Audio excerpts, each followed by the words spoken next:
You guys already know the deal. At the end of the video, just watch the Pokemon minigame Nostalgia, so enjoy the battle and enjoy the minigame that I have in store for you.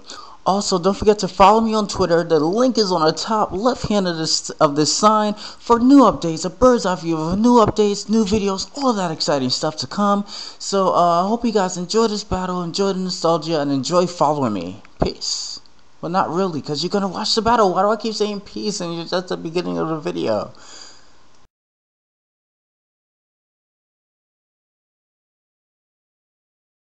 What is happening, YouTube? KLL2010 back again, bringing you the coolest battles of yesterday and today. So my opponent leads out with Gengar, and I lead out with what's this thing called? My Swampert, right?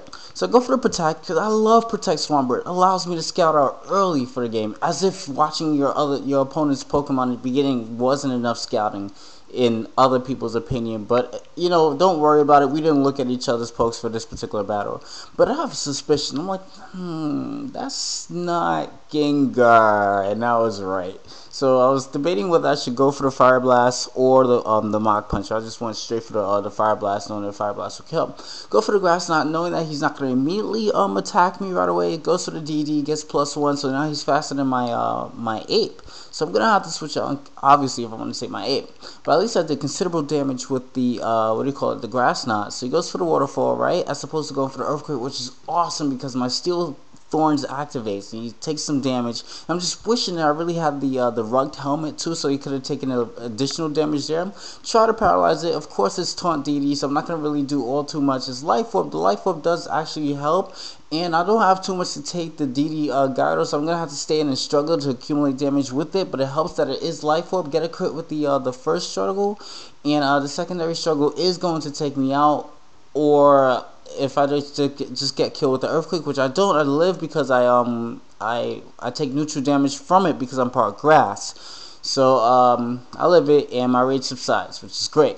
Goes out to Roopushin, and I switch out not to save my grass guy, not to save the grass and steel guy or my Neotori, but necessarily to stop Roopushin from setting up the bulk ups. So goes for the Stone Edge, right? I did Toxic. I was hesitant to do Toxic because I know a lot of them do carry guts. But go for the Taunt again.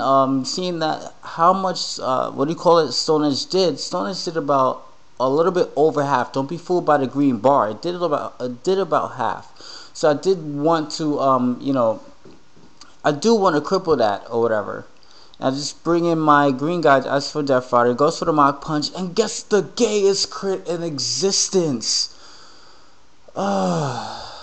So that's gonna really screw me up. I was trying to set up bulk ups too to mirror match it with it. I can't stall this thing out as much as I really want to right now. Dream Punch is gonna do considerable damage to it, but I'm not gonna recover all too much that I really want to, and it's gonna be tough trying to stay into predicting whether he's gonna go for a Dream Punch of his own and then a Mach Punch. I don't even know what he's gonna do. Goes for the secondary Mach Punch, so I'm like, okay, let me just switch out to Glasgow to take that.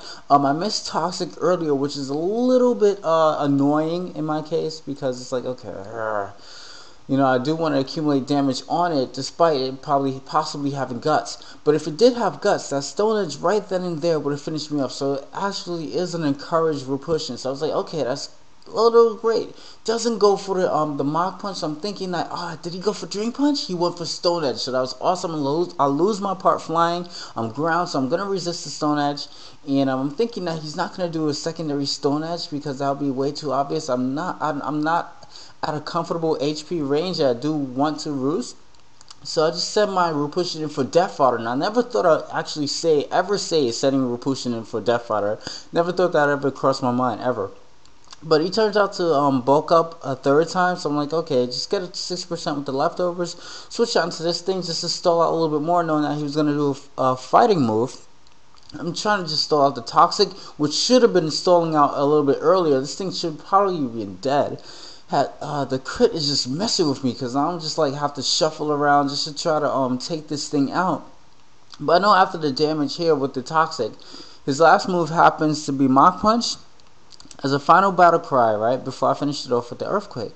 So that was just like completely unnecessary to have to continue to shuffle my balls all because of one crit. So I just taunt this thing out of frustration. I'm like, why did I just go for the taunt? I should have just probably just toxied it.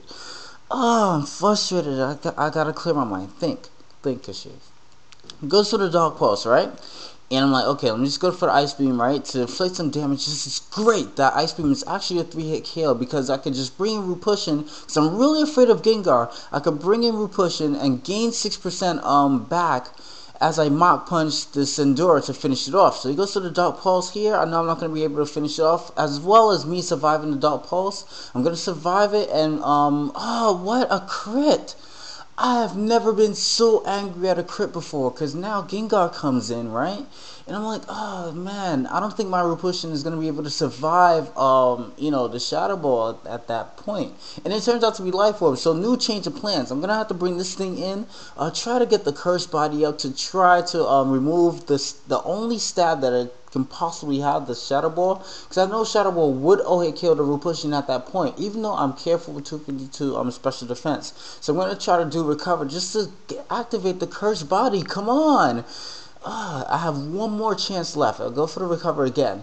And as a matter of fact, I should have actually went for the Nightshade, because it doesn't matter in this case if I went for the recover again, being that I'm not going to survive. I really should have went for the Nightshade, and I wasn't thinking there. I just was thinking about the Curse Body, which activates the last turn. And if it has the Thunderbolt, then I could take that a little bit better, being that Shadow Ball does a little bit more. But hell, I was wrong. The Thunderbolt just finishes off Roopushin, but which wouldn't have happened in the first place if it wasn't for the crit. So that was a good game. Don't forget to rate, comment, subscribe, and continue to enjoy the rest of my videos. I'll see you guys in the near future. Peace.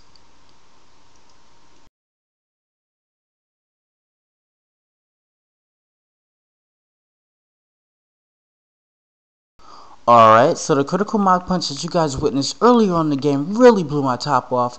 So there's only one game that I know that I could blow another person's, or rather another Pokemon's top off. Hitmotop's Topsy-Turvy. So enjoy this one. It's pretty simple, pretty basic. You just have to spin the other guys out the ring, and the last person in the ring is the winner. It's kind of like the Halo Last Man Standing kind of battle mode. So enjoy this. See you guys later. Peace.